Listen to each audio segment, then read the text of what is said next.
God's love మినిస్ట్రీకి మిమ్మల్ని ఆహ్వానిస్తూ ఉన్నానండి. బాగున్నారా? దేవుని మహాకృపను బట్టి దేవునిలో మనము చక్కగా ఎదగాలని, ఆయన కృపలో మనల్ని దాచిపెట్టి నడిపించాలి అని ఆయన వాక్యముతో మనల్ని ఎప్పుడు కూడా బలపరుస్తూ నడిపిస్తూ ఉంటారు. అందులో భాగంగానే ఈ దినమున దేవుడు మనకి ఏ వాక్యాన్ని అందించాలని కోరుకుంటున్నారు, అది దేవుని యొక్క కృప ఏమిటి అనేది దేవుడు మరి మనకి ఏది అనుగ్రహిస్తారో ప్రార్థన చేసుకుని మరి ఆ వాక్యాన్ని చూసుకుందామండి. యెహోవా దేవా, నా తండ్రి, నా ప్రభా, మీ కృపా కనికరస్తాన్ని బట్టి మీకు వందనాలు, స్తుతులు, స్తోత్రం చెల్లించుకుంటాం. మీ కృపా కనికర దీవెన నా ప్రభా ప్రతి బిడ్డకి అనుగ్రహించండి. ఈ వాక్యాన్ని మీరు అనుగ్రహిస్తున్నారు, మీకు వందనాలు. సూటిగా నాతో అనేక మందితో మాట్లాడిన ప్రభా మేము చక్కగా నడుచుకునేలాగున మాకు సహాయం చేయండి. మీ బోరగానైనా నన్ను వాడుకొని నిలబెట్టమని కోరుకుంటూ నా ప్రభు, నా రక్షణ యేసు పరిశుద్ధమైన నామమున అడిగి వేడుకుంటున్నాను తండ్రి, ఆమేన్. వాక్యాన్ని చూసుకుందామండి. దేవుని వాక్యములోని సామెతలు గ్రంథము 15వ వచనము నుండి మనము 19వ వచనం వరకు చూసుకుందామండి. నా కుమారుడా, నీవు వారి మార్గమునకు పోకుము, వారి త్రోవయందు నడవకుండా నీ పాదము వెనుకకు తీసుకొనుము. కీడు చేయుటకే వారి పాదములు పరిగెత్తును, పక్షి చూచుచుండగా వల వేయుట వ్యర్థము. వారి స్వనాశనమునకే పొంచియుందురు, తమ్మును తామే పట్టుకుంటకే దాగియుందురు. దానిని స్వీకరించు వారి ప్రాణము అది తీయును. ఇక్కడ దేవుని వాక్యము ఏమని సెలవిస్తూ ఉన్నది అంటే, యవ్వనస్తులు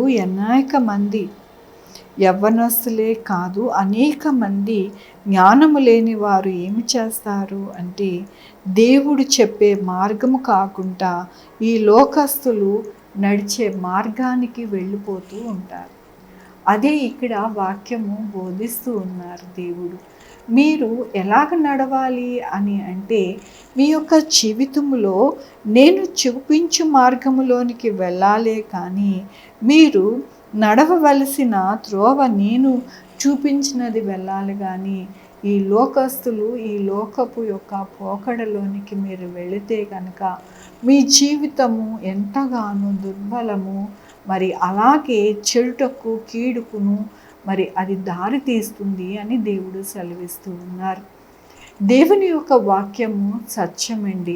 ఆ సత్యమైన వాక్యాన్ని దేవుడు మనకి అనుగ్రహిస్తూ ఉన్నారు. ఇక్కడ దేవుడు అంటున్నాడు, నీవు వారి మార్గముకు పోకు, వారి త్రోవ నడవకుండా నీ పాదము వెనుక తీసుకొని వారి యొక్క మరి మార్గంలోనికి నువ్వు వెళ్ళొద్దు. ఏమిటి ఆ మార్గము అని అంటే, వారు చెప్పేదంతా కూడా ఎవరికి వారు స్వార్థపూర్వకంగా మాట్లాడతారు. ఎవరికి వాళ్ళు మరి ఎప్పుడు కూడా మంచి చేయడం అనేది జరగదు ఎవరికి కూడా. దేవుని వాక్యములో ఏమున్నది అంటే, మరి నీతిమంతుడు ఒక్కడునూ లేరు అంటున్నారు. అలాగే కీడు చేయవారు అనేక మంది ఉంటారు కానీ మేలు చేయువారు కొంతమందే ఉంటారని దేవుని వాక్యం సెలవిస్తూ ఉన్నది. మంచి చేసేది మన దేవుడే, ఇంకా ఎవ్వరు మనకి మంచి చేయరండి. కీడే అందరూ కూడా చేస్తారని దేవుని వాక్యము సెలవిస్తూ ఉన్నది. కాబట్టి ఎప్పుడు కూడా దేవుడు అంటున్నాడు, కీడు చేయుటకే వారి పాదములు పరిగెత్తుతాయంటండి. ఎప్పుడు కూడా కీడు చేయడానికి వారి యొక్క పాదములు పరిగెత్తుతూ ఉంటాయి. ఏమిటి, ఎందుకు ఆ కీడు చేయడము అంటే, ఎవరైనా బాగుపడుతూ ఉన్నారంటే వారికి నచ్చదు. వారిని ఎంతసేపు ఏ విధముగా పాడు చేద్దామా అని చూస్తూ ఉంటారు. మరి నేను ఒక సాక్ష్యము చెప్పాలి అనుకుంటూ ఉన్నాను. ఒక యవ్వనస్తుడు మరి చక్కగా మరి బీటెక్ చదువుకొని మంచిగా యవ్వన కాలంలో ఉన్నాడు. మరి చక్కగా అన్ని కోచింగ్స్ తీసుకొని మంచి స్థితిలోనికి వెళ్ళవలసిన పిల్లవాడు మరి చెడు సావాసాలను బట్టి మరి బిజినెస్ అని అవని ఇవని చాలా రకరకాలుగా ఆ సావాసాలు నేర్పించి మరి ఆయన దగ్గర ఉన్న డబ్బులు, అంటే ఆయన ఏమి సంపాదించిన డబ్బులు కాదు, వాళ్ళ నాన్నగారు రిటైర్మెంట్ అయిన డబ్బులు అనగా చాలా లక్షల డబ్బులు బ్యాంకులో, మరి వారి కుమారుడు ఇద్దరు కూడా మరి అకౌంట్ ఉంది, తాను చూస్తున్నాడు కదా అని వాళ్ళ తండ్రి ఆ అకౌంట్ అంతా కూడా, మరి మాలాంటి వాళ్ళకి ఆ ఫోన్లో అవి ఇవి చేయడం రావు కదండి, పిల్లలకైతే అవన్నీ చేయడం వచ్చు అని వాళ్ళ నాన్నగారు ఆ అకౌంటు ఆ ఫోన్కి అప్పచెప్పారు ఆ యొక్క కుమారుడికి. ఆ కుమారుడు ఏం చేశారంటే మంచి లక్షలు లక్షలు కోట్లు కోట్లు లాభం వస్తుంది కదా వ్యాపారం చేస్తే, మా నాన్న ఆశ్చర్యపోతాడు, నేను ఇంత ప్రయోజకుడిని అయ్యాను అని చెప్పేసి ఈ లక్షలన్నీ తీసుకొని వెళ్ళి ఆ వ్యాపారం అనేది ఆ యొక్క మరి సావాసం అంటే వాళ్ళ ఫ్రెండ్స్ కలిసి మరి పెట్టడం జరిగినది బిజినెస్. తీరా చూస్తే ఆ డబ్బులన్నీ కూడా అయిపోయినాయి, కొన్ని లక్షలు అయిపోయినాయి. అలాగే ఎటువంటి లాభము కానీ ఏమీ రాకపోగా మొత్తం ఆ లక్షలన్నీ అయిపోయినాయి. అవి అయిపోగా మళ్ళీ అప్పులు కూడా చేశాడు, కొన్ని లక్షలు 10-15 లక్షలు మళ్ళీ అప్పు చేశారు. అప్పు చేసి మళ్ళీ వ్యాపారం చేసి మళ్ళీ ధనం వచ్చేస్తుంది అని మరి ఆశ పెట్టారు వాళ్ళ ఫ్రెండ్స్ ఆశ పెట్టి, అలాగా మరి ఆ అబ్బాయి పతనాన్ని చూశారు. ఆ 15 లక్షలు పెట్టినవి కూడా లాస్ అయిపోయారు. ఇప్పుడు వాళ్ళ తండ్రి దగ్గరికి మరి వచ్చి, నీ కుమారుడు మా దగ్గర అప్పు తీసుకున్నాడు, అప్పు కట్టండి అని చెప్పి మాట్లాడుతూ వచ్చారు. మాట్లాడతారా అండి? పోట్లాడతారు. ఆ తండ్రి ఏం చేయాలి, నాకు వచ్చిన రిటైర్మెంట్ బెనిఫిట్ అంతా కూడా వాడేసాడు, ఇప్పుడు చూస్తేనేమో ఇన్ని అప్పులు ఉన్నాయి, ఏ విధంగా చేయాలి అని తల పట్టుకొని కూర్చున్నాడు. తండ్రిని అడగలేదు, వారి కుటుంబ సభ్యులను అడగలేదు, వాళ్ళ ఫ్రెండ్స్ ఏది చెప్తే అది నడిచాడు. తీరా చూస్తే ఇన్ని లక్షలు మరి లాస్ అయిపోయి మరి వాళ్ళ నాన్న మీద తల మీదకి వచ్చింది ఇప్పుడు అప్పుల భారం. ఎంతో కుటుంబము బాధపడుతూ ఉన్నది. అప్పుల వాళ్ళు వచ్చి గొడవ చేసి తిట్టి అన్నీ చేస్తూ ఉంటే, చాలా మదనపడి బాధపడుతూ ఉంటే, వారి యొక్క పరిస్థితిని చూసి ఈ కుమారుడు ఏం చేశాడు అంటే, నేను ఆత్మహత్య చేసుకుంటాను, నన్ను అసలు ఎవరు కూడా వెతకవద్దు అని చెప్పి అక్కడ ఫోను లెటర్ పెట్టి వెళ్ళిపోయాడు. ఆ కుటుంబము నాకు మరి అమ్మా ఇట్లాగా ఆ పిల్లవాడేమో ఉదయాన్నే ఫోను మా యొక్క పేపర్ పెట్టి వెళ్ళిపోయాడు, ఇట్లా ఆత్మహత్య చేసుకుంటానంటున్నాడు, మాకైతే భయం వేస్తుంది అని బోరున వారి తల్లి ఏడుపు, వాళ్ళ యొక్క సిస్టర్ ఏడుపు. డబ్బులు సంపాదించుకోవచ్చు కానండి, ప్రాణం పోతే సంపాదించుకోలేం కదా. డబ్బులు మేము ఎలాగో ఒకలాగా మరి పొలం అమ్మో ఏదో చేసి అప్పులు తీరుస్తాము, ఆ బిడ్డ మాకు కావాలి అని చెప్పి బోరున పిలిపించారు. అప్పుడు నేను దేవుణ్ణి అడిగా, ప్రభా బిడ్డ ఆత్మహత్య చేసుకోకుండా సహాయం చేయి ప్రభా, కుటుంబంలో మరి బాధ దుఃఖము అనేది పెట్టద్దు ప్రభా, సహాయం చేయి ప్రభా అని అంటే దేవుడు చూపిస్తూ వచ్చాడు. ఆ బిడ్డ చక్కగా మళ్ళీ తిరిగి మరి ఉదయం 5ంటికి వారి ఇంటికి వచ్చేటట్టుగా దేవుడు చూపించాడు. అప్పుడు నేను వాళ్ళ తల్లిదండ్రులకి చెప్పాను, మీ కుమారుడు ఆత్మహత్య చేసుకోడులేండి, వస్తాడు, కాకపోతే ప్రార్థన చేయండి బాగా, తన మనసు మార్చుకుని వస్తాడు అని చెప్పి అన్నాను. ఈ వాక్యము సత్యం కదండి ఆ బిడ్డ జీవితంలో. ఆ యొక్క బిడ్డ తల్లిదండ్రులు మాట విని చక్కగా చదువుకొని చక్కగా ఐఏఎస్కి మరి ఢిల్లీ వెళ్ళి అక్కడ కోచింగ్ తీసుకొని అంత మంచిగా చదువుకున్న బిడ్డ మరి ఈ యొక్క చెడు సావాసములోకి వెళ్ళిపోయి వారు చెప్పినట్టుగా వ్యాపారం చేసి అన్ని లక్షలు పోగొట్టి వారి యొక్క తల్లిదండ్రులకి మానసిక వ్యధని తీసుకుని వచ్చాడు. వారి తండ్రి తల్లి అంటున్నారు, మేము వాడు ఎంత చదువుకుంటానంటే అంత చదివిస్తాం, ఎక్కడికి వెళ్తాను కోచింగ్ అంటే అక్కడికి పంపించాం, అన్నీ చేశాం, ఇదెందుకు చేశాడు అర్థం కావట్లేదు మాకు అని వారు చాలా బాధపడతారు. దీనికి గల కారణం ఏమిటి అంటే సావాసమే దీని అంతటికీ కారణమేంటి. అందుకనే దేవుని వాక్యము సెలవిస్తూ ఉన్నది, నీవు వారి మార్గము పోకుము. వారి మార్గము ఎలా ఉంటుంది అంటే కీడుకే కానీ మేలుకు ఎటువంటి ఉండదు అని దేవుని వాక్యము సెలవిస్తూ ఉన్నది. అలాగే ఏమంటుందంటే వారు సర్వనాశనముకే పొంచి ఉందురు, దానిని స్వీకరించువారు ప్రాణమును అది తీయును. అది ప్రాణమును తీస్తుందంటండి. ఏదైతే వారు కీడును ఎంచుకుని దానిని వారు అనుసరిస్తారో అది ఏం చేస్తుంది మనిషికి అంటే అది ప్రాణమునే తీస్తుందని దేవుని వాక్యము సెలవిస్తూ ఉన్నది. మరి నేను చెప్పాను వారి కుటుంబ సభ్యులకి 7 సార్లు ప్రార్థన చేయండి, నేను కూడా ప్రార్థన చేస్తాను అంటే వారు కూడా పాపం తిండి దిప్పలు లేకుండా ప్రార్థన చేస్తూ అసలు 3 దినములు నేను ప్రార్థన చేస్తూ తన మనసు మార్చుకునేటట్టు దేవుడు చేశాడు కాబట్టే తన ఇంటికి తిరిగి వచ్చారు.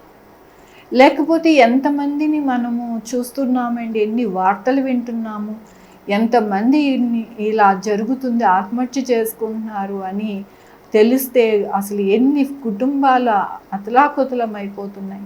ఎందుకు ఇలాగ అవుతుంది, దానికి కారణం ఏమిటి అంటే కేవలము ఇదే.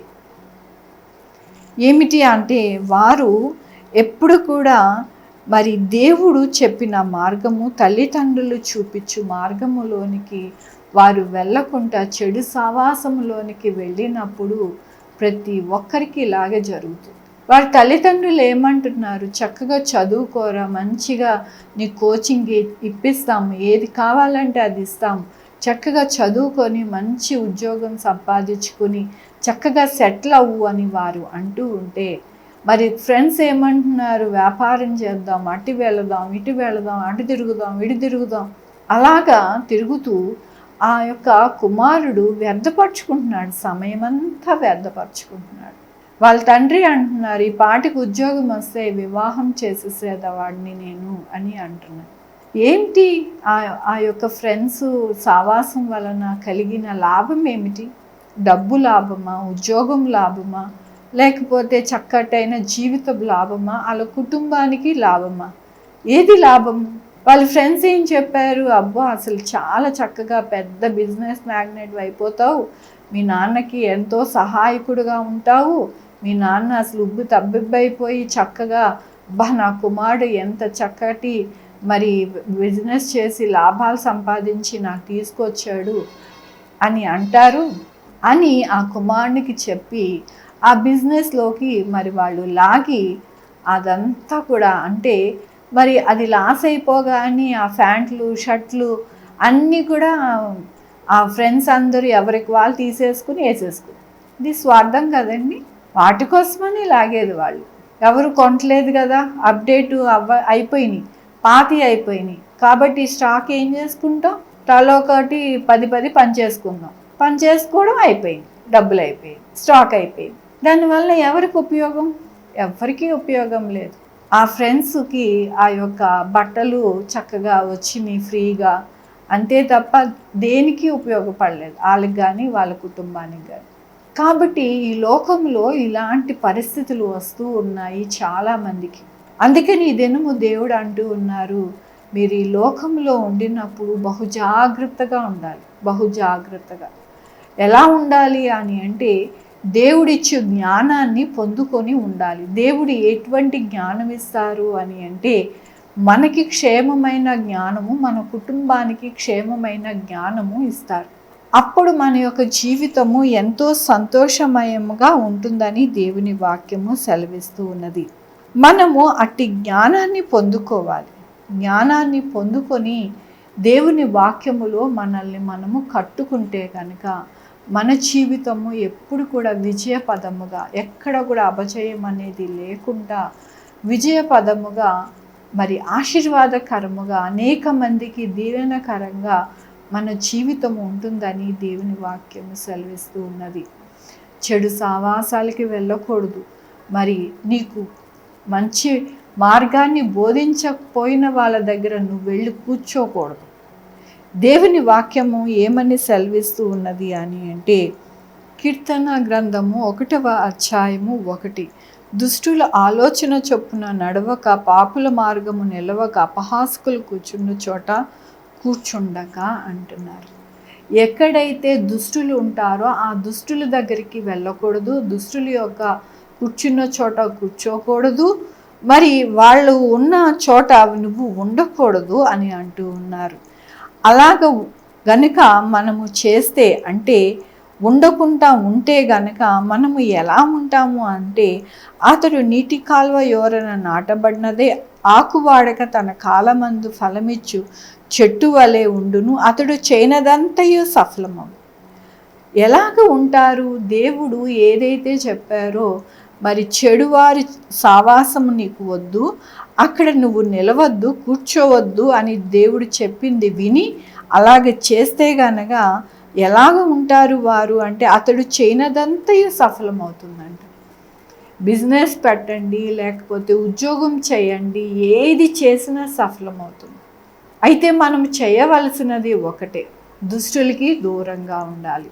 చెడు మార్గాన్ని చూపించే వారికి మనము దూరంగా ఉండాలి.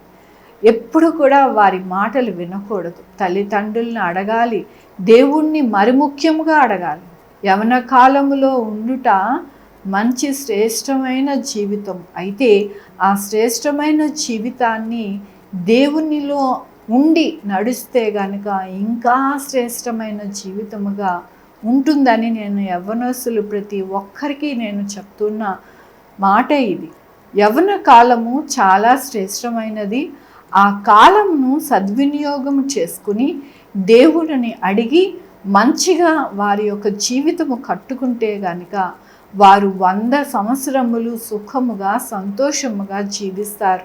వారే కాకుండా వారి కుటుంబం కూడా సంతోషముగా జీవిస్తుంది. దేవుడు అదే మనకి నేర్పిస్తున్నారు ఈ దినమున.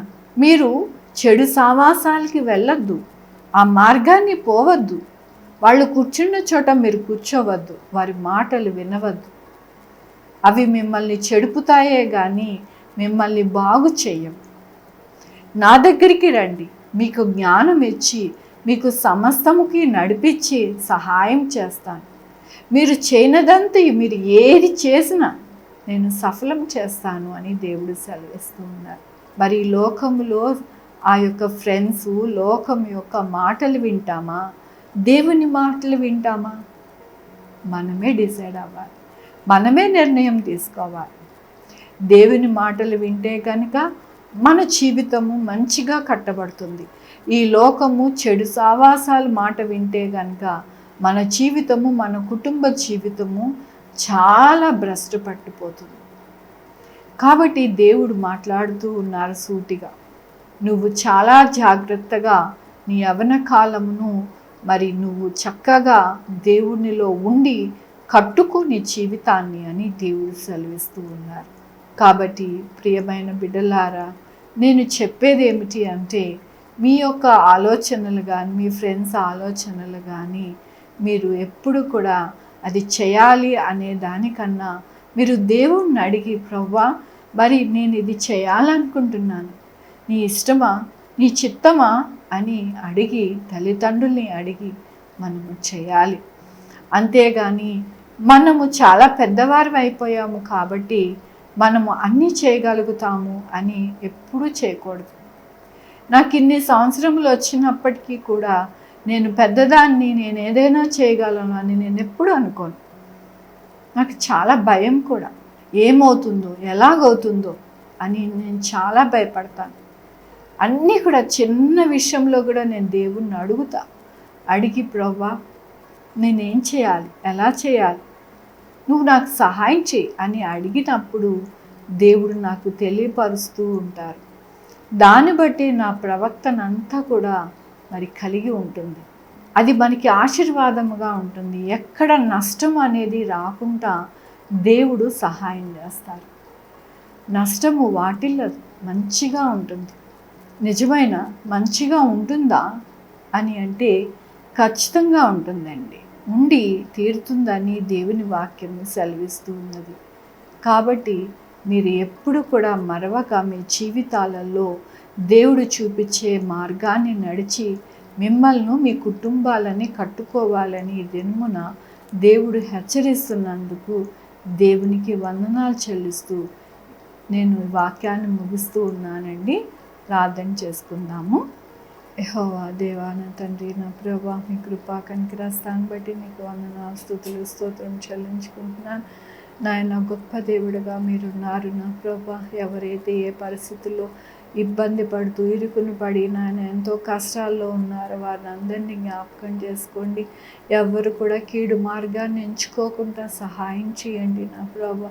మిమ్మల్ని అడిగి వారి యొక్క జీవితాలను కట్టుకోవడానికి సహాయం చేయండి. మీ కృపా కనికర దీవెన ప్రతి ఒక్కరికి అనుగ్రహించండి నా ప్రభా. నాయన చక్కటి మార్గాల్లో వారు నడుచుకొని చక్కగా నడిచేవారిగా ఉండి నాయన ఎల్లప్పుడూ కూడా వారి జీవితము సంతోషముగా ఆనందకరముగా ఉండడానికి మీరు సహాయం చేయమని కోరుకుంటూ నా ప్రభు నా రక్షణ యేసుక్రీస్తు పరిశుద్ధమైన నామమున అడిగి వేడుకుంటున్నా తండ్రి. ఆమేన్. తండ్రి కుమార పరిశుద్ధాత్మ సదాకాలము మనందరికీ తోడై ఉండునుగాక. ఆమేన్. God bless you.